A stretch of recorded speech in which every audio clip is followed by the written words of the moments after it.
Kuliner Minang, urusan kuliner Minang juaranya. Halo dan santai pesumber. Nah, sekarang kita lagi di masih kawasan Muara Penjalinan, jalan arah ke pantai Ujung Batu. Dari Bilo Ibu manggaleh pempek di situ, Bu. Dari tahun 2000 sampai Untuk jam buka, Bu, jam berapa buka ya, Bu? jam 3 Jam 3 sampai maghrib. Maghrib. Habis tuh.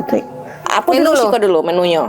Menunya Pempek. cuman pempek aja, pempeknya pempek macam, terus minumnya es campur, cuman itu aja. Oke. Yang pempek macam tuh apa sih tuh, Bu? Pempek ikan, pempek talu, pempek udang, pempek pastel. Berarti dalam satu porsi itu ada pempek macam tuh, iya. Bu. Kalau satu porsi berapa, Bu? 10.000. 10.000. Isinya ampek, pempek. Berarti Ibu mati, Cik, Bu. ya Kalau es campur berapa, Bu? 5.000. 5.000. Es campurku kayak es tebak. Iya, cuman Mirip. Iya, cuman tebaknya aja yang nggak adanya. Oh, yang putih-putih itu ya, Bu? Iya, yang putih-putih tuh. Oh, tapi kalau soal rasanya sama ya, nak, Bu? Ya, sama. Nanti mau pesanan, Ibu, enggak? Terima. Kalau mau Ada terima.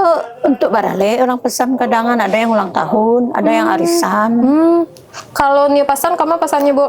Kasih kok aja. Sebelum misalnya paralunya bisa, gini dipesan dulu.